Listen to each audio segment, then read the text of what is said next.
अच्छा स्टूडेंट्स, हम पढ़ रहे थे प्रॉपर्टीज ऑफ लिक्विड। एक प्रॉपर्टी पढ़ ली, इवोपोरेशन। इवोपोरेशन क्या था?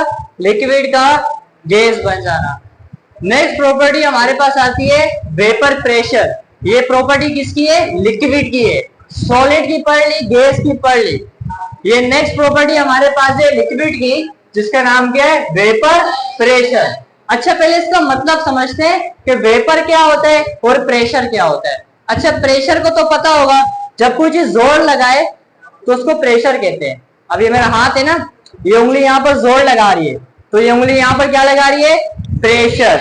अब ये प्रेशर समझ में आ गया क्या होता है। वेपर का समझते हैं, वेपर क्या होता है। देखो, एक बर्तन है मेरे पास, बिल्कुल पैक है, वो ऊपर से सब पैक किया हुआ है, अंदर उसके कोई लिक्विड है। लिक्विड की प्रॉपर्टी पढ़ रहे ना, अंदर लिक्विड है। अब मैं इसको यहाँ से हीट कर रहा हूँ। क्या कर रहा हूँ? इसको हीट करूंगा। स्टार्टिंग में तो पानी वैसे का वैसा रहेगा, आस्ता आस्ता ये बॉयल होने लगेगा, उबलने लगेगा। जब पानी उबलता है तो उसमें क्या निकलता है? धुआं निकल जाता है। क्या निकलने लग जाता है? धुआं। ये आती है गैस। क्या आ जाती है? तो ये गैस होती है ना, गैस, इसी को हम वेपर्स कहते हैं। क्या कहते हैं? वेपर्स।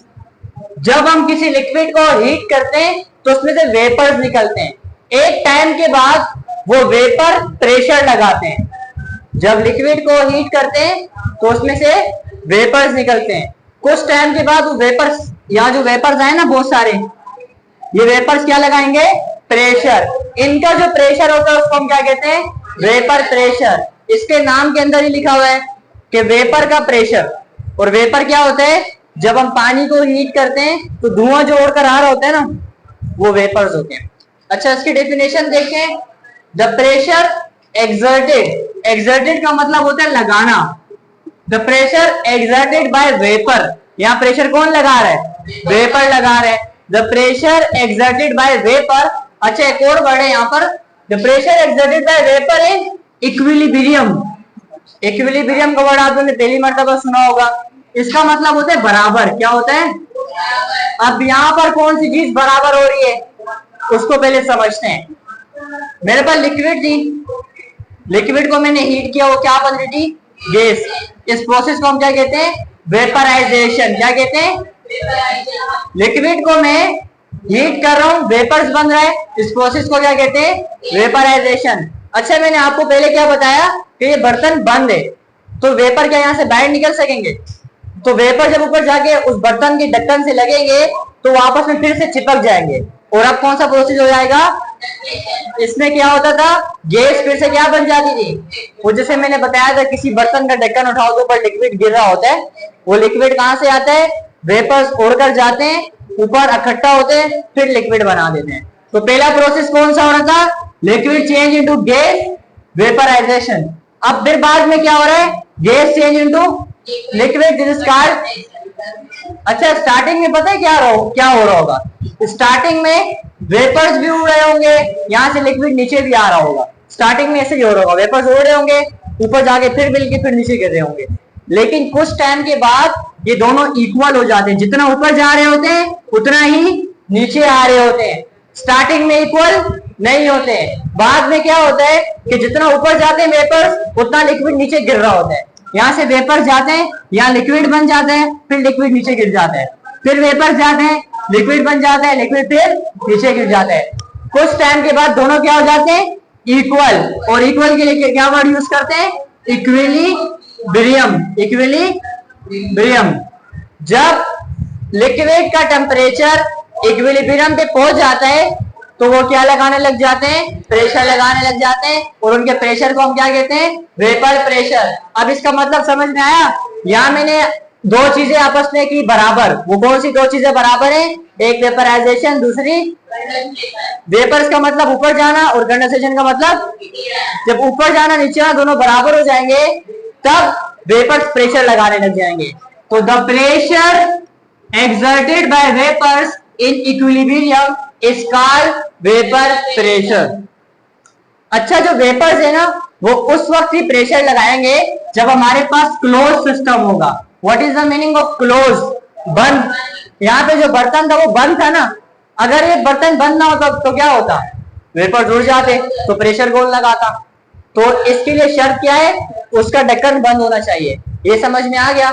अब जिस तरह हमने इवापोरेशन के फैक्टर्स पढ़े थे, इसके भी 3 फैक्टर्स है। Factor number 1, nature of liquid, इसमें मैंने कौन सा वाला लिक्विड डाला है ये भी डिपेंड करता है। अगर मैं इसमें डालूं पानी तो वो अलग प्रेशर लगाएगा, अगर मैं इसमें डालूं अल्कोहल तो वो अलग प्रेशर लगाएगा।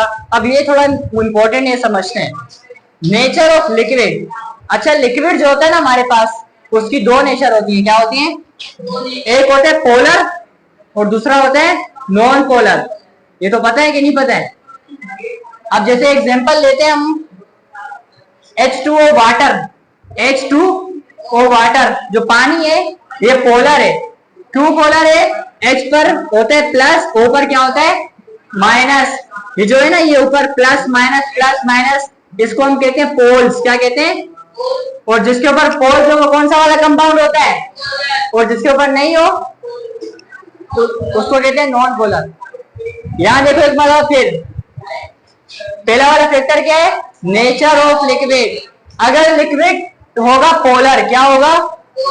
तो वो प्रेशर लगाएगा कम, और अगर नॉन पोलर होगा तो प्रेशर लगाएगा ज्यादा। अब ये क्यों ज्यादा लगा रहा है, क्यों कम लगा रहा है, पहले ये समझते हैं।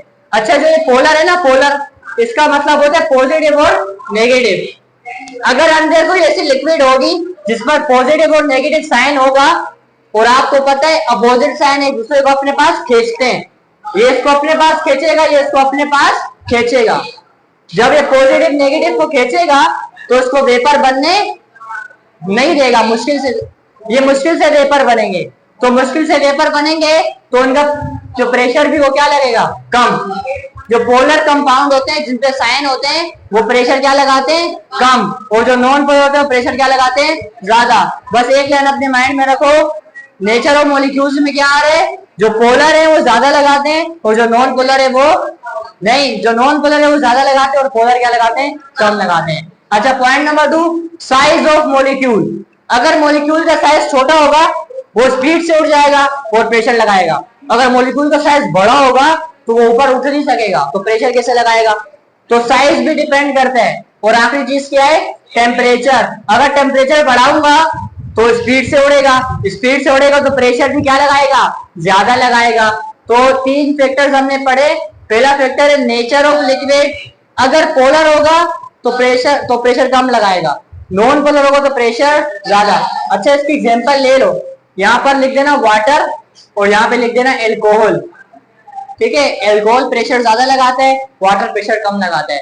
पॉइंट नंबर 2 क्या है, साइज ऑफ मॉलिक्यूल्स। अगर मॉलिक्यूल का साइज छोटा होगा आसानी से उड़ जाएगा और प्रेशर लगाएगा, और साइज बड़ा होगा तो प्रेशर नहीं लगा सकेगा। और लास्ट चीज टेम्परेचर बढ़ाएंगे तो प्रेशर जाके स्पीड से लगाएगा। तो आज हमने क्या पढ़ा, वेपर प्रेशर। वेपर प्रेशर का मतलब क्या होता है, वो प्रेशर जो कौन लगाते, वेपर्स। कब लगाते, जब एक बराबर हो जाते हैं। क्या बराबर हो जाता है, वेपराइजेशन एंड कंडेंसेशन। अच्छा सिस्टम कौन सा होना चाहिए, 3 फैक्टर हमने पढ़े, साइज, नेचर और टेम्परेचर। अगर पोलर होगा तो कम लगाएगा, नॉन पोलर होगा तो ज्यादा। टेम्परेचर बढ़ाएंगे तो प्रेशर भी बढ़ जाएगा, और अगर साइज बढ़ाएंगे तो प्रेशर कम हो जाएगा, साइज छोटा होगा तो प्रेशर बढ़ जाएगा। ये 3 फैक्टर है और ये वेपर प्रेशर। एनी क्वेश्चन, इसको स्टॉप करो।